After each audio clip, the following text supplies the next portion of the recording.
In the fourth parak of Hilchos Beis Abchira, the Rambam writes, Even hoisa b'kodesh HaKadoshim, there was a stone in the Kodesh HaKadoshim, b'ma'arava, in the Ma'ariv, in the west side of the Kodesh HaKadoshim, on which the Aron was lying.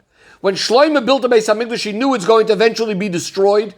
He made in it a place where to hide the Aron, deep down in hidden underground, crooked pathways. And Yoshiyahu HaMelech ordered that it should be hidden in the place that Shlomo HaMelech had built. As the pasuk says, "Vayomer LaLeviim," he said to those from Shevet Levi that teach Yisrael, those that are holy to Hashem, he told them, put the Aron HaKodesh in the house that Shlomo ben David, Melech Yisrael, had made. You no longer are going to be carrying the Aron, now go serve Hashem. And along with this was also hidden the Matei Aaron, the staff of Aaron, and some other things, and all of these things did not come back in the time of Bayis Sheni. And the Urim V'Tumim as well in the time of the Bayis Sheni did not respond, did not answer Beruach HaKodesh. Now we know that the Rambam is a Sefer Halacha, so what does all of these details have anything to do with Halacha, exactly what happened with the Aron, how it was hidden, who hid it, etc., etc. Furthermore, the Rebbe says, there's actually a machloikas in the Gemara regarding all of this, so why is the Rambam paskening like one way, and how is this relevant practically in Halacha, what actually originally happened with the Aron? So some Mefarshim explain that this is coming to teach us why there is still Kedusha in the place of the Beis HaMikdash and why there is still the Isur of going into the Beis HaMikdash. That's because the Aron was placed and hidden in the place of the Kodesh HaKadoshim.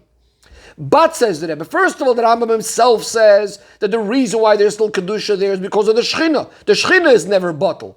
It's not because of the place of the Aron. And number two, according to this, the Rambam could have just said very briefly, the Aron was hidden in the place of the Kodesh HaKadoshim. Why are all these other details relevant? The Rebbe says we also need to understand, what does it mean that when Shlomo built the Beis HaMikdash and he knew that it's eventually going to be destroyed, he built it in a place where to hide the Aron? It almost sounds like Shlomo did this on his own because he knew the Beis HaMikdash was going to be destroyed. We know that everything in the Beis HaMikdash was built the way Hashem ordered it to be built. So what's going on over here? And finally, says the Rebbe, why is the Rambam suddenly finishing off with this whole business with the Urim V'Tumim that they didn't respond to Ruach HaKodesh in the time of the second Beis HaMikdash? Seemingly this would be in the halachas that deal with the Big Day Kohuna, which is totally not in Hilchos Beis Abchira.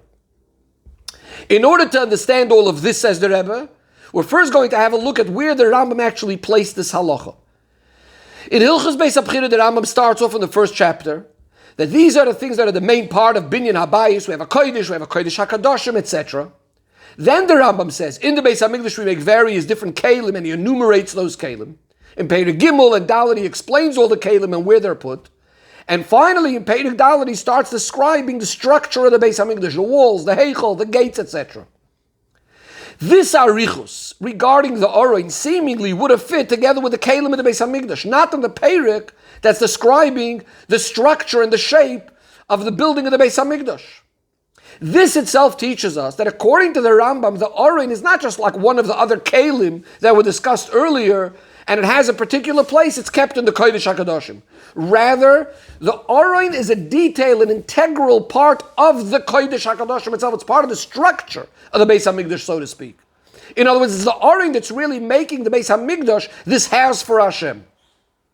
But if that's the case, if the Aron is not just another keli, another detail, it's what's actually part of the structure and making the Beis HaMikdash what it is, if that's the case, we have a tremendous problem. In the time of the second Beis HaMikdash, when the Aron is not in the Kodesh HaKadoshim, seemingly you're missing not only a little detail or a big detail, but you're missing a most important part of the structure of the Beis HaMikdash itself. In order to remove this question, this is why the Rambam is bringing this whole arichos about the Aron, of how it was hidden, what happened, etc. Because according to this, we'll understand that there's actually nothing missing in the Beis HaMikdash itself, in the structure of the Beis HaMikdash itself, in the most important parts of the Beis HaMikdash. How do we understand this? The Rambam is actually not coming to tell us just a technical thing where the Aron is. The Rambam is coming to tell us a din in the Binyan HaBayis, in the building of the Beis HaMikdash. The hiding of the Aron wasn't just a matter of bidi evet, when there's no choice, we need to hide it, we need to find somewhere to put it. Rather, what the Rambam is telling us, that straight from the outset, from the beginning, when the Beis HaMikdash was built, it was set up in such a way that the Aron is going to have two places. There is the revealed place of the Aron in the Kodesh HaKadoshim. There's also a hidden place beneath the Kodesh HaKadoshim where it's going to be put, but it's from the outset decided and set that this is a place for the Aron. That means it's not just another place where there's no other choice. We need to protect the Aron, so we're now going to put it somewhere. But it's a halacha within the building of the structure of the Beis HaMikdash. That is that just like the Aron needs to have a revealed place where it is on a regular basis, there also needs to be a place where to hide the Aron within the Kodesh HaKadoshim. This itself will allow for the nitzchias, for the eternity of the Kodesh HaKadoshim. Since the Aron, which is such an integral part of the Kodesh HaKadoshim, will always be b'shleimus in its place. Yes, it's in a hidden place, but it's still part of the Kodesh HaKadoshim. So now when the Rambam says that Shlomo HaMelech knew that the Beis HaMikdash is going to be destroyed, it doesn't mean that because he knew it's going to be destroyed, he decided on his own to build a place. Rather, what we're saying is he was told to make this place. But it needed to be that Shlomo HaMelech knew that it's going to be destroyed, meaning he has to know the reason what's this place being built for. He's building a place for the Aron, and that's why he's going to sanctify this place right from the outset with the Kedusha of the Kodesh HaKadoshim, of the Aron, etc. If he would have just built it without knowing what it's for, then it wouldn't have that same level of Kedusha. And in order to prove even more that the hiding of the Aron is not just a b'diavad after the fact, but l'chatchila, it's part of the order, the way it had to be done, this is why the Rambam is elaborating on all of those details. First of all, that the Aron was hidden by Yoshio. This is way before the Churban, in a time when the Yidden are still very powerful and strong. Furthermore, says the Rambam, when the Aron was placed in this hiding place, it was followed a similar pattern as the Aron was placed in the Kodesh HaKadoshim in the time of Shlomo. First of all, as the Rambam says, Yoshio HaMelech ordered that it should be put in there. Like Shlomo, HaMelech is the one that has the Aron placed in the Kodesh HaKadoshim. Furthermore, the pasuk says, Yoshio says, Tenu, place the Aron HaKodesh in the house that Shlomo built, meaning it's not like, oh, let's remove it from where it is, let's save it from where it is and find the place for it. It's actually an active thing, let's put it into the house that Shlomo HaMelech built. And finally, the pasuk concludes that Shlomo HaMelech, Yoshio was telling these people from Shevet Levi, which as the Rebbe explains actually to Koyanim, go serve Hashem in the Beis HaMikdash. In other words, there's nothing going to be lacking now in the structure of the Beis HaMikdash because we still have the Aron in its place, in its second place. And that's why the Beis HaMikdash is still fully with its regular Kedusha and you can go do your Avodah. Says the Rebbe, now we can also understand why the Rambam brings about the Urim V'Tumim. The Rambam is not just coming to show us another thing that we didn't have in the same way in the second Beis HaMikdash. The Rambam is coming to give us an example for this idea of the Aron, that although in a revealed way it seems like something is missing, and really it's still b'shleimus, it's still perfect in its place. Like the Urim V'Tumim, that even though in a revealed way they're not answering right now, they're not responding, they're not giving us the answers, they're not showing the Ruach HaKodesh in an open way, but according to the Rambam, the Urim V'Tumim are still there b'shleimus, they're part of the Shmoyne Begodim that make up the Begodim that the Kohen Gadol wears, and there's nothing really missing, even though again, Begalui, they're not responding. Says the Rebbe, according to all of this, we have an amazing chidush, not only regarding the tremendous Kedusha that we still have fully in the time of the second Beis HaMikdash, that we still have the Kodesh HaKadoshim and the Aron, but it actually reflects something about the first Beis HaMikdash, that even though B'chitzoni it was destroyed, but B'Pnimiyus, it actually is everlasting, because even within the first Beis HaMikdash, there's something, the Aron is hidden in a place that was from the outset built as part of the Beis HaMikdash, where it is up until today, and therefore the Kodesh HaKadoshim itself, in a certain sense, is still there always. Not only, as we said before, that the Kedusha of the general place of the Beis HaMikdash, because of the Shechina is always there, so the Kedusha is always there, but the building itself, in a certain sense, is still everlasting, that place in the Kodesh HaKadoshim that was built lechatchila. Says the Rebbe, according to this, we have a whole new, deeper understanding of the connection between the three Batei Mikdash. They're not just three Batei Mikdash that have some sort of connection to each other, but rather within the first Beis HaMikdash itself, we have something eternal and everlasting that's going to continue into the second Beis HaMikdash and then into the third Beis HaMikdash. In other words, it's this essence, the Kodesh HaKadoshim, that's going to last forever, similar to when we say by Tchiyas HaMeisim, that there's that etzem luz, that luz bone, from which the guf is rebuilt, so it really is in a sense the same guf that's just continuing.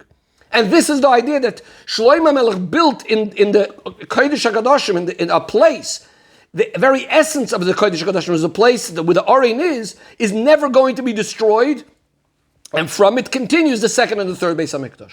The Rebbe says another amazing thing we have over here in regarding to the general idea of Churban and Golus.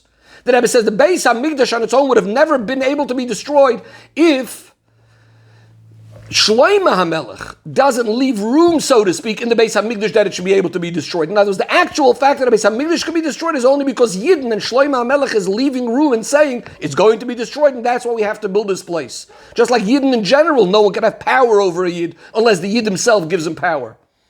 And that's what the Rambam is saying, that when Shloimeh HaMelech built the Beis HaMikdash, he knew that it's going to be destroyed, and that's why he's building a place where the Aron is going to be. But that itself, that he's building it, is allowing for the Beis HaMikdash to be destroyed. But on the other hand, why would he do such a thing? In other words, the actual fact that Shloimeh HaMelech is allowing for it to be destroyed as part of the whole simcha that he's building a Beis HaMikdash, and yet he's building a place for the destruction, is because within the Churban itself we understand it's not Chas v'Shalom for the sake of destruction and for the sake of Golus, etc. We know the concept of Yerida Tzoyrach Aliyah. It's only to be able to come to greater heights and to greater inyanim. Shloimeh HaMelech knows that at the end of the day, the Beis HaMikdash that he's building is man-made. And the real eternity is something that Hashem himself makes. So Shloimeh HaMelech himself, the way he's building the Beis HaMikdash is in a way, on the one hand, yes, allowing for it to be destroyed, but it's only in order to come to something even greater when we're going to have the building that Hashem himself builds, that of course is an everlasting and can never be destroyed. And finally, the Rebbe says, based on all of this, we could also understand the Lashonis that the Rambam says, where the Aron was hidden in these deep, hidden, crooked places, that it really also represents this Aliyah that comes as a result of the Yerida, which of course the way we get the real Aliyah is by doing tshuva for that which happened for the Churban. And that's where we get the third Beis HaMikdash, because what these Lashonis are hinting to, these deep, hidden, crooked places, is that we know that there's the way Hashem creates a person, that he should go in the straight path. Sometimes a person starts going off the straight path, but that's only in order to be able to come to such deep and hidden and crooked places, so to speak, places that are way beyond the normal realm in the deepest levels of Elikus as a result of our tshuva, and that will of course become more revealed, or ultimately completely revealed in the third Beis HaMikdash, the everlasting Beis HaMikdash, which will be rebuilt through Mashiach Tzidkeinu, take it from Yad Mamash.